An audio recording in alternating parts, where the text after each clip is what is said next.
একটা ছেলে একদিন হঠাৎ করেই পেপারে একটা মেয়ের ছবি দেখে তার প্রেমে পড়ে যায়। কিন্তু সে মেয়েটাকে খুঁজতে গিয়ে তার সামনে চলে আসে এক মার্ডার কেসের রহস্য। ছেলেটা কি সেই মেয়েটিকে আদৌ খুঁজে পেয়েছিল? আর সেই মার্ডার কেসের রহস্যটাই বাকি। এই সব কিছুর রহস্য উদ্ঘাটন করব আমরা আজকের গল্পে। কথা দিচ্ছি, গল্পটা দেখার পর আপনি অবাক হয়ে যাবেন। আপনার মনেও প্রশ্ন জাগবে, এমনও কাহিনী নিয়ে গল্প লেখা সম্ভব? বলছিলাম 2019 সালে মুক্তিপ্রাপ্ত ওরে ইয়ামানদান প্রেমাকাথা মুভিটার কথা। তো চলুন আর কথা না বেরিয়ে মূল গল্পে যাওয়া যাক। কথা দিচ্ছি গল্পটা আপনাদের ভালো লাগবে। গল্পের শুরুতেই জন নামে একজন ভদ্রলোককে দেখানো হয়। সে তার প্রেগনেন্ট বউকে নিয়ে মেলায় ঘুরতে এসেছে। কিন্তু হঠাৎ করেই জনের ওয়াইফের ডেলিভারি পেইন শুরু হয়। তখন সেখানে থাকা একজন বৃদ্ধ মহিলা জনকে বলে, আমি এখানেই ডেলিভারিটা করিয়ে দিতে পারি। কিন্তু জন ওই বৃদ্ধার কথায় রাজি হয় না। সে তার ওয়াইফকে নিয়ে হাসপাতালে নিয়ে যায়।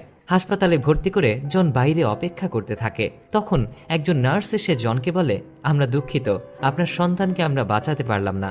এই কথা শুনে বৃদ্ধা মহিলা জনকে মারতে থাকে আর বলতে থাকে, আমি বলেছিলাম ওখানেই ডেলিভারি করাতে, আজ হয়তো তাহলে বাচ্চাটা বেঁচে যেত। তখনই হসপিটালে থাকা আরেকজন প্রেগনেন্ট মহিলা খেয়াল করে বাচ্চাটার পা নড়ছে। ওটা দেখেই ওই মহিলা সবাইকে বললে ডক্টর ট্রিটমেন্ট দিলে বাচ্চাটা বেঁচে যায়। এই প্রেগনেন্ট মহিলাটার কথা আপনারা মনে রাখবেন। তো বাচ্চাটা বেঁচে যাওয়াতে সবাই খুবই খুশি। জনের পরিবার সবাই মিলে বাচ্চাটার একটা সুন্দর নাম দেয়, কিন্তু নামটা কি সেটা আমাদের বলা হয় না। তো যাই হোক, সেই বাচ্চাটা এখন কিন্তু অনেকটাই বড় হয়ে গেছে। সে এখন স্কুলে যায় আর সবাই তাকে লালু নামে ডাকে। লালু খুবই বুদ্ধিমান এবং চঞ্চল ছিল। সে ছোটবেলা থেকেই সবাইকে বলতো, যাকে দেখে আমার মনের প্রদীপ জ্বলবে আমি তাকেই বিয়ে করব। তো এভাবেই লালু সবার আদরে আদরে এখন আরো অনেকটা বড় হয়ে গেছে। এবার আমাদের একটা চায়ের দোকান দেখানো হয়। এই চায়ের দোকানদার ঠিকমতো হিসাব করতে পারতো না।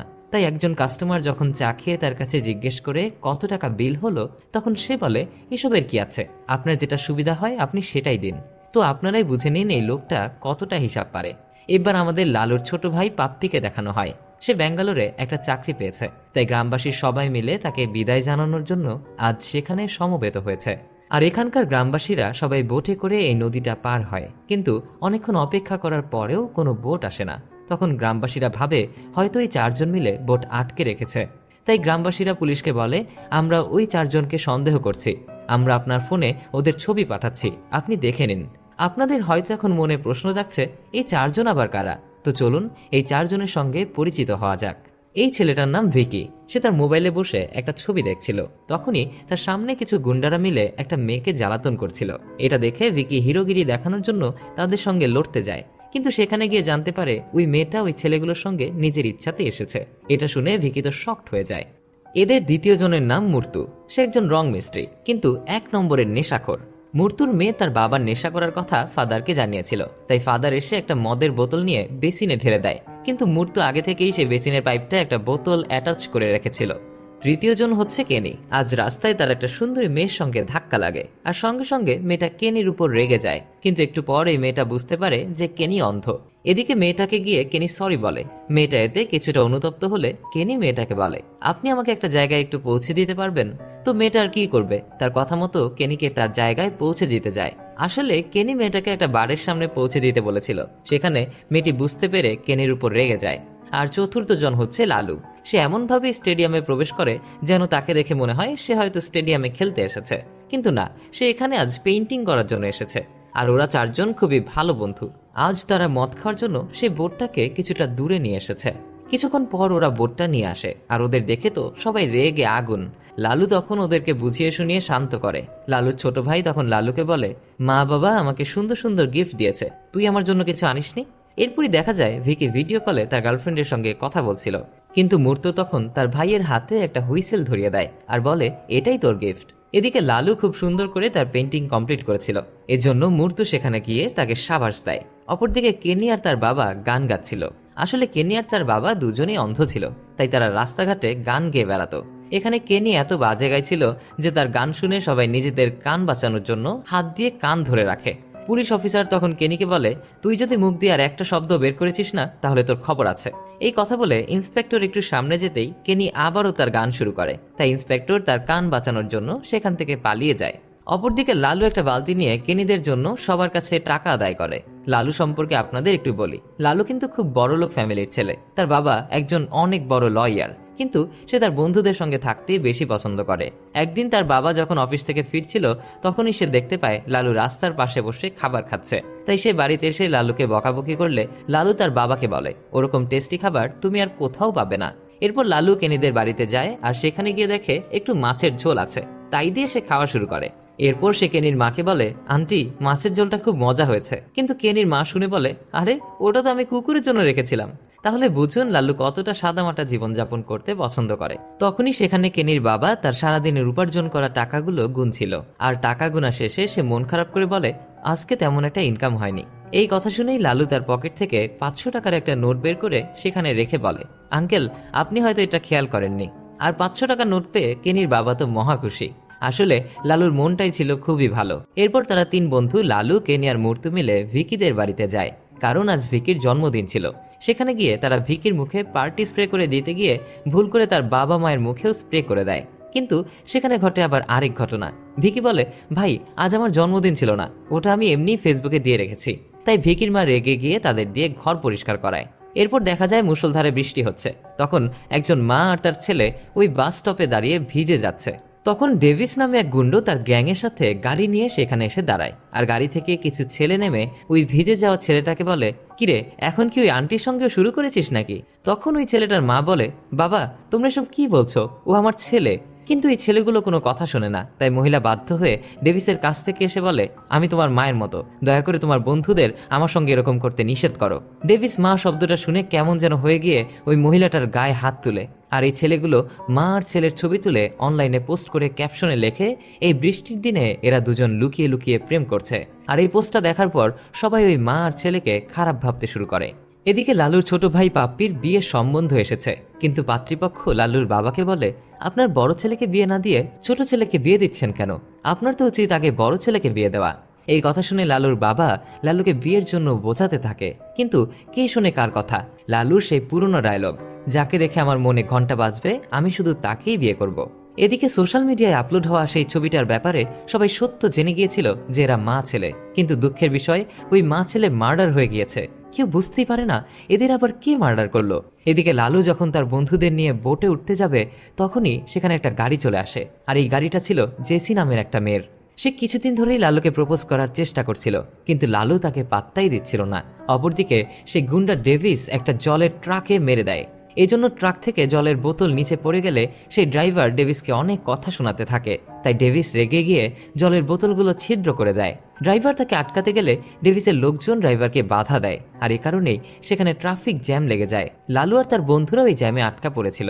লালু তখন সামনে খেয়াল করে গাড়ি থেকে নেমে পড়ে আর লুঙ্গিটা কোমরে বেঁধে নেয়। তাকে দেখে মনে হচ্ছিল সে হয়তো ডেভিসকে পেটাবে, কিন্তু সবার ধারণা মিথ্যে করে দিয়ে সে ড্রাইভারকে গিয়ে বলে, এখানকার রাস্তা বন্ধ, চলো আমরা অন্য রাস্তা দিয়ে যাই। এই কথা শুনে ভিকি রেগে গিয়ে তার কাছে এসে বলে, আমি তো ভেবেছিলাম তুই ওদেরকে মারার জন্য নেমেছিস। লালু তখন বলে, আমি অযথা ওদের কাছে মার খেতে যাব কেন? কেউ যদি আমাকে মারে তবেই না আমি তাদেরকে মারবো, আর এই ফালতু ঝামেলায় আমি নিজেকে জড়াতে চাই না।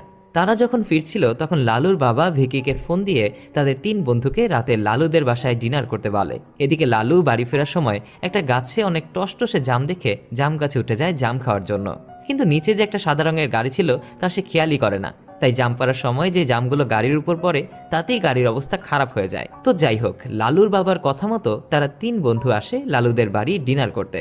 তারা যখন রাতের বেলা একসঙ্গে বসে ডিনার করছিল তখন লালুর বাবা লালুর 3 বন্ধুকে বলে, তোমরা লালুকে বোঝাও ও যেন এবার বিয়ের জন্য রাজি হয়ে যায়। ও বিয়েতে রাজি হলে ওর ভাইয়ের বিয়েটাও দিয়ে দিতে পারবো। এরপর তারা 3 বন্ধু মিলে লালুকে অনেক বোঝানোর চেষ্টা করে, কিন্তু লালু তার সেই এক কথাই আটকে থাকে। এদিকে পাপ্পি লালুকে ফোন দিয়ে বলে, দাদা তোর জন্য আমার বিয়ে আটকে গেছে, তুই জলদি কিছু একটা করতো। তখন মূর্তি বলে, কোনো কথা হবে না, কাল আমরা সবাই মিলে একটা গার্লস কলেজের সামনে গিয়ে মেয়ে পটাবো। তো যেই কথা সেই কাজ। পরদিন সকালে তারা 4 জন মিলে রেডি হয়ে সেই গার্লস কলেজে চলে যায়, কিন্তু না, এখানে কোনো লাভ হয় না। তাই তারা ওখান থেকে একটা চার্চে আসে। এখানে জেসিকে দেখে লালু মুখ ঘুরিয়ে নেয়। চার্চে কনফেশনের কাছে এসে ভিকি তার সমস্ত পাপ স্বীকার করতে থাকে। তার এত পাপের কথা শুনে ফাদারই সেখান থেকে পালিয়ে যায়। কেনি যেহেতু চোখে দেখতে পেত না তাই সে বাহিরে দাঁড়িয়ে থাকে। সেও নিজের পাপ কনফেশন বক্সের কাছে গিয়ে বলতে যায়, কিন্তু সে তো জানতো না ফাদার আগেই সেখান থেকে পালিয়ে গেছে। তাই লালু আর ভিকি মজা করে ওকে কনফেশন বক্সের সামনে নিয়ে ওর মুখের সামনে একটা মাইক্রোফোন লাগিয়ে দেয়। আর কেনি তখন তার সমস্ত পাপ স্বীকার করতে থাকে, আর ওই কথাগুলো সমস্ত শহর শুনতে পায়। এরপর কেনি যখন এইসব ব্যাপারে জানতে পারে তখন সে খুবই রেগে যায় আর সে তার বন্ধুদেরকে বলে, আমি এবার সবার সামনে মুখ দেখাবো কি করে। তার এই কথা শুনে ওর বন্ধুরা বলে, তুই টেনশন করিস না, তো তুই তো এমনিই কাউকে দেখতে পাস না। তো যাই হোক, ওরা এবার সবাই মিলে যে লোকটা হিসাব পারতো না সেই চায়ের দোকানে যায়। কিন্তু সাম্প্রতিক সময় সেই লোকটা একটা ক্যালকুলেটর কিনেছে। দুঃখের বিষয়, এই ক্যালকুলেটর কিভাবে চালাতে হয় সেটাও সে এখনো শিখতে পারেনি। এখানে ঘটে আবার আরেক মজার ঘটনা। এক কাস্টমার যখন 4টা ইডলি, 2টা টোস্ট আর একটা চায়ের বিল জানতে চায়, তখন দোকানদার ক্যালকুলেট করে 14,000 টাকা বিল শো করে। এটা দেখে সেই লোকটা গালাগালি দিয়ে সেখান থেকে চলে যায়। এদিকে ওই দোকানের বাইরে দুজন বেকার ছেলে সব সময় বসে থাকতো। লালু ওদেরকে দেখে তাদের সঙ্গে পেইন্টিং এর কাজ করতে বলে, কিন্তু ওই ছেলে দুটো বলে, আমরা কাজ করব না। এই কথা শুনে মূর্তু খুবই রেগে গিয়ে লালুকে বলে, তুই দেখিস একদিন আমি ওদেরকে খুনই করে ফেলবো। এই গ্রামে এক জায়গায় হোলির অনুষ্ঠান চলছিল। লালু আর জেসি সেখানে নাচানাচি করতে থাকে, কিন্তু হঠাৎ করেই সেখানে আরেকজন গুন্ডা টাইপের লোক এসে জেসির সঙ্গে নাচতে যায়।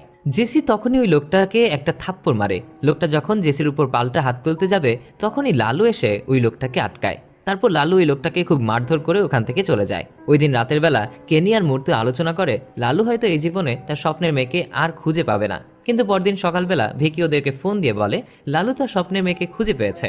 এই কথা শুনে তারা তিনজন খুশি মনে লালুর কাছে ছুটে আসে মেয়েটাকে দেখার জন্য।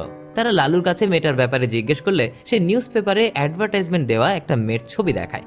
আসলে এই মেয়েটাকে খুঁজে পাওয়া যাচ্ছে না বলেই পেপারে বিজ্ঞাপন দেওয়া হয়েছিল। আর লালুর এই মেয়েটাকে দেখেই মনের প্রদীপ জ্বলে উঠেছে। লালু তার বন্ধুদেরকে বলে, আমি এই মেয়েটাকে খুঁজে বের করে বিয়ে করব। এই কথা শুনে লালুর 3 বন্ধু শপথ নেয় যে তারা ওই মেয়েটাকে খুঁজতে লালুকে সাহায্য করবে। ওই দিন রাতের বেলা লালু বাড়িতে ফিরে দেখে তার মা আর ভাই কান্নাকাটি করছে। সে ফিরলেই তার ভাই পাপ্পি তাকে জড়িয়ে ধরে। লালু কারণ জানতে চাইলে সে বলে, পাপ্পি আসলে ব্যাঙ্গালোরে একটা জরুরি প্রজেক্টের উপর কাজ করছিল, আর এই প্রজেক্টটা দ্রুত শেষ করার জন্য ওর বস ওকে খুব প্রেশার দিচ্ছিল। তাই পাপ্পি রাত জেগে কাজ শুরু করলে তখন হঠাৎ করেই একদিন তার বুকে ব্যথা শুরু হয়। আর এত পরিমাণে বুকে ব্যথা হয় যে ওর ঘরে থাকা মেডিসিন পর্যন্ত পৌঁছাতে পারছিল না। তখন পাপ্পি হঠাৎ করেই লালুর দেওয়া ওই বাঁশিটা তার হাতের কাছে দেখতে পায়, তাই সে ওটা বাজাতে থাকে। তার ওই হুইসেলের শব্দে আশেপাশের লোকজন ছুটে আসে আর তাকে দ্রুত হসপিটালে নিয়ে যায়। পাপ্পি তখন কান্না করতে করতে বলে, দাদা তুই যদি সেদিন ওই হুইসেলটা আমাকে না দিতিস তাহলে হয়তো আমি আজ ফিরে আসতে পারতাম না। তার ভাইয়ের মন ভালো করার জন্য লালু তখন তাকে একটা প্রোগ্রামে নিয়ে যায়। পাপ্পি খেয়াল করে লালু সবার সঙ্গে হাসি মুখে কথা বলছে আর সবাই ওর সঙ্গে খুব ভালো আচরণও করছে। সারাদিন লালুর সঙ্গে ঘুরে বেরিয়ে পাপ্পি বুঝতে পারে লালু তার জীবনটা খুব সুন্দরভাবে এনজয় করছে। তাই রাতের বেলা যখন 2 ভাই মিলে বাড়ি ফিরছিল তখন পাপ্পি লালুকে বলে, দাদা ওই দিন আমি তোর উপর একটু রেগে গিয়েছিলাম, কিন্তু আমি আর কখনোই তোর বিয়ের জন্য তোকে চাপ দেব না। তুই যেদিন তোর পছন্দের মেয়েকে খুঁজে পাবি সেদিনই বিয়ে করবি। এই কথা শুনে লালু বলে, ভাই আমার মনের প্রদীপ একটা মেয়ে জ্বালিয়ে দিয়েছে, কিন্তু সে এখন কোথায় আছে সেটা আমি বুঝতে পারছি না। পাপ্পি তখন বলে, ওই মেয়েটার যে ইন্সপেক্টর ইনভেস্টিগেশন করছে আমি তাকে চিনি। তাই পরদিন সকালবেলায় পাপ্পি লালুকে নিয়ে সেই ইন্সপেক্টরের কাছে যায়।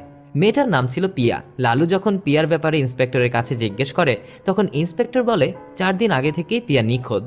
পিয়া একটা হসপিটালে জব করত আর একটা মহিলা হোস্টেলে থাকতো।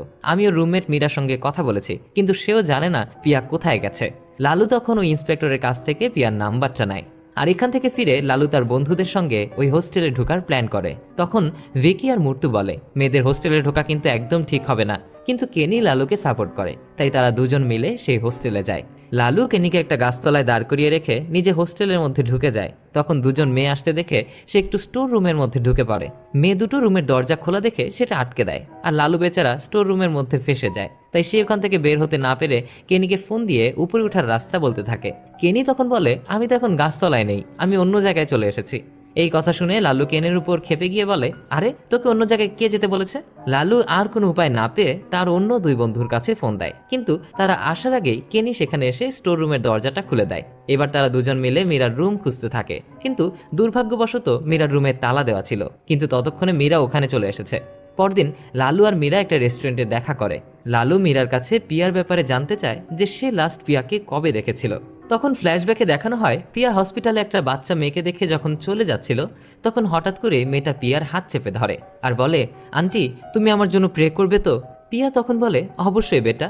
এই কথা বলেই সে ওই মেয়েটার হাতে একটা হাড় দেয়। আসলে মেয়েটা ছিল ক্যান্সার পেশেন্ট। এরপর পিয়া যখন হসপিটালের বাইরে এসে প্রে করছিল তখন ওখানে পিয়ার বাবা আসে আর তাকে জানায় তার মায়ের চিকিৎসার জন্য সে টাকা জোগাড় করতে পারেনি। এই কথা শুনে পিয়া তার একটা গহনা খুলে দেয় আর ওটা বিক্রি করেই ওর মায়ের চিকিৎসা করাতে বলে। আসলে ওর মায়ের কিডনিটা নষ্ট হয়ে গিয়েছিল, আর ওর বাবা একজন কাঠের পেইন্টার। একটা দুর্ঘটনার পর থেকে উনি কয়েক মাস বসে আছে, তাই তার হাতটাও একদমই ফাঁকা। এজন্য পিয়াই তার পরিবার চালাতো। শুধু তাই নয়, ও ওর মায়ের জন্য একটা কিডনিও দিয়ে দিতে চেয়েছিল। মীরা লালুকে সব কথা বলে। সে আরো বলে, সত্যি পিয়ার মতো মেয়ে পাওয়া একটা ভাগ্যের ব্যাপার। লালু তখন মীরার কাছে পিয়ার কোনো রিলেশন আছে কিনা সে ব্যাপারে জিজ্ঞেস করে। মীরা তখন বলে, ও সবসময় বলতো, যেই ছেলেটাকে দেখে আমার মনের প্রদীপ জ্বলবে আমি শুধুমাত্র তাকেই বিয়ে করব। এই কথা শুনে লালু খুব খুশি হয়ে যায়, আর মনে মনে ভাবে, এই মেয়েটা তো একদম আমার মতোই চিন্তা করে। তখন মীরা লালুকে জিজ্ঞেস করে, আপনি পিয়ার কে হন? লালু তখন মীরাকে বলে, পিয়া যেই ছেলেটাকে খুঁজছিল আমি সেই ছেলে। এই কথা বলেই সে সেখান থেকে চলে যায়। এখান থেকে ফিরে লালু আর কেনি একটা পুকুর ঘাটে বসেছিল। তখন সেখানে জেসি এসে ওর বিয়েতে ওদেরকে ইনভাইট করে। এখানে জেসি লালুকে বলে, আমি ভাবতাম তুমি হয়তো আমাকে পছন্দ করো, তাই আমি তোমার জন্য অপেক্ষা করছিলাম, কিন্তু আমার বাবা মা আর আমাকে অপেক্ষা করতে দিল না, তাই বাধ্য হয়েই আমাকে বিয়েতে রাজি হতে হলো।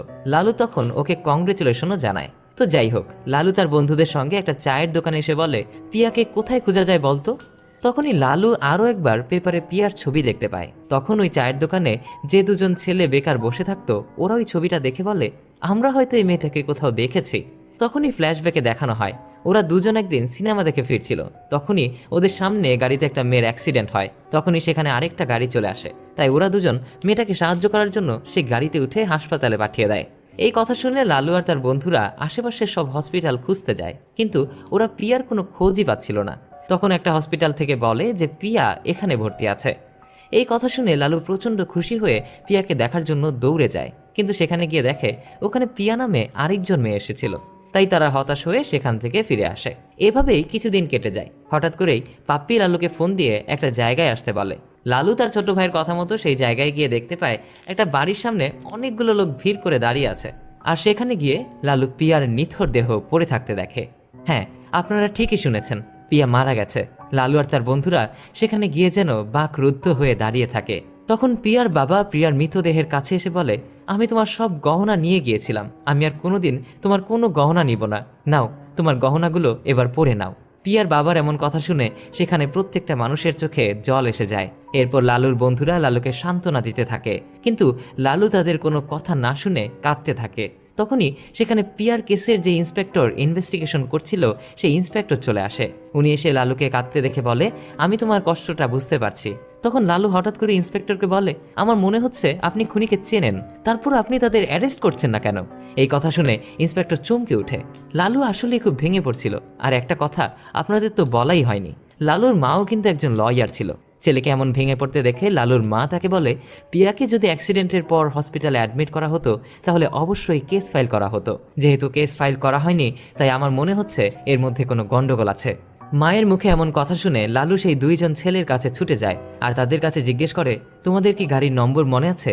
তখন তারা দুজনেই না বলে, কিন্তু সেদিন তারা ওখান থেকে একটা রিংয়ের মতো কিছু একটা পেয়েছিল, সেটা তারা লালুকে দেখায়। লালু দেখে এই রিংটার মধ্যে ছোপ ছোপ দাগ লেগে আছে। তাই লালু একজন মেকানিকের কাছে সেটা নিয়ে গেলে মেকানিক বলে এটা কোনো গাড়ির হেডলাইটের পাশে রিং হবে, আর এই দাগটা হয়তো জাম কিংবা অন্য কোনো ফলের। লালুর তখন সেই জাম গাছটার কথা মনে পড়ে যায়, তাই সে আর দেরি না করে সেই জাম গাছওয়ালা বাড়িতে ঢোকে। আর বাড়ির মধ্যে জাম গাছ তলায় একটা সাদা গাড়ি দেখতে পায়। সেই গাড়িটারও হেডলাইটের পাশে রিং ছিল না। তখন একজন বৃদ্ধ লোক এসে বলে, তুমি কি গাড়িটা নিতে এসেছো? লালু তখন হ্যাঁ বলে। তখন সেই বৃদ্ধ লোকটার কাছে জিজ্ঞেস করে, এই গাড়িটা কে চালায়? লোকটা তখন তার পেছনে একটা ছবি দেখিয়ে বলে, এটা মাঝে মধ্যে আমার নাতি চালায়। লালু ছবির দিকে তাকিয়ে দেখে, আরে এটা তো ডেভিস, আর তার সঙ্গে সেই ইন্সপেক্টর। লালু বৃদ্ধ লোকটার কাছে গিয়ে জানতে পারে এই ইন্সপেক্টর ডেভিসের কাকা হয়। লালু তখন সেখান থেকে ইন্সপেক্টরের কাছে গিয়ে বলে, আমি জানি আপনি আপনার ভাইপোকে বাঁচানোর জন্যই একটা গরিব পরিবারের সাথে অন্যায় করেছেন। ইন্সপেক্টর তখন বলে, হ্যাঁ, আমার ভাইপোর গাড়িতেই অ্যাক্সিডেন্টটা হয়েছিল। তখন ফ্ল্যাশব্যাকে দেখানো হয় ডেভিস একদিন বিনা প্রেসক্রিপশনেই একটা মেডিসিনের দোকানে ওষুধ কিনতে গিয়েছিল, কিন্তু ওই দোকানি তাকে প্রেসক্রিপশন ছাড়া কোনো ওষুধই দেয় না। ডেভিস তখন রেগে গিয়ে ওই দোকানের উপর ছুটপাট করতে থাকে। তখনই ওই মেডিসিনের দোকানে পিয়াও উপস্থিত ছিল।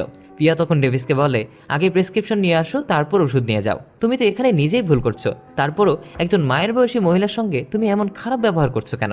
এই কথা বলে পিয়া তার ওষুধ নিয়ে সেখান থেকে চলে যায়। আর এদিকে মায়ের কথাটা শুনে ডেভিসের মাথায় আর কাজ করছিল না। আসলে ডেভিসের মা একজনের সঙ্গে অবৈধ সম্পর্ক করে চলে গিয়েছিল, এজন্য ছোটবেলা থেকেই ডেভিস মা কথাটা শুনলেই এরকম রেগে যেত। এবার ডেভিস প্রিয়াকেও মারার সিদ্ধান্ত নেয়। তাকে ফলো করে একটা ফাঁকা জায়গায় এসে সেই গাড়িটা দিয়ে ধাক্কা মেরে রাস্তার একপাশে চলে গিয়েছিল। তখন সেখান দিয়ে ওই ছেলে দুটো আসছিল, কিন্তু তারা দেখতে পায়নি যে ওই গাড়িটাই পিয়াকে ধাক্কা মেরেছে। তাই তারা পিয়াকে দেখতে পেয়ে দ্রুত হসপিটালে পাঠানোর জন্য ডেভিসের গাড়িতেই তুলে দেয়। কিন্তু ডেভিস তো ওকে বাঁচতে দেবে না, তাই সে কিছু দূর গিয়েই গাড়ি থামিয়ে পিয়াকে ময়লার মধ্যে ফেলে দিয়ে চলে যায়। পরদিন সকালবেলা স্থানীয় লোকজন দেখতে পেয়ে পুলিশকে খবর দেয়, আর ওই পুলিশ আগে থেকেই জানতে পেরেছিল তার ভাইপোই এই কাজটা করেছে। তাই সে এখানে সমস্ত প্রমাণই মুছে দেয়। সব কথা শেষে ইন্সপেক্টর লালুকে বলে, তোমার যা করার তুমি করতে পারো।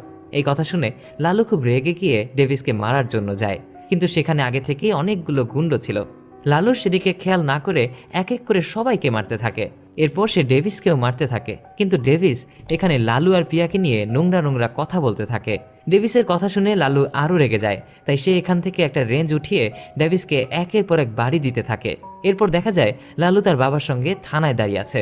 সে তার বাবার কাছে জিজ্ঞেস করে, আমার কত ধারার কেস হয়েছে? লালুর বাবা তখন বলে, তুমি টেনশন করো না, তুমি মাত্র 6টা মাস ভেতরে থাকো, এর মধ্যেই আমি তোমাকে বের করে নিয়ে আসবো। ওকে বাবা বলে সে এবার সেখানের ইন্সপেক্টরকে পেটাতে থাকে। এর পরের সিনে দেখা যায় লালু পিয়াদের বাড়ি গিয়েছে, আর ওখানে পিয়ার বাবাকে বলে সে আসলে পিয়াকে কতটা ভালোবেসেছিল। এরপর সে পিয়ার মায়ের সঙ্গে দেখা করে তাকে বলে, পিয়া নেই তো কি হয়েছে, টেনশন করবেন না, আজ থেকে আমি আপনাদের পাশে আছি। তখন দেখা যায় লালু হওয়ার সময় হসপিটালে যে মহিলাটা লালুকে নড়তে দেখেছিল এটা সেই মহিলা, আর সেদিন হয়তো পিয়াই তার গর্ভে ছিল।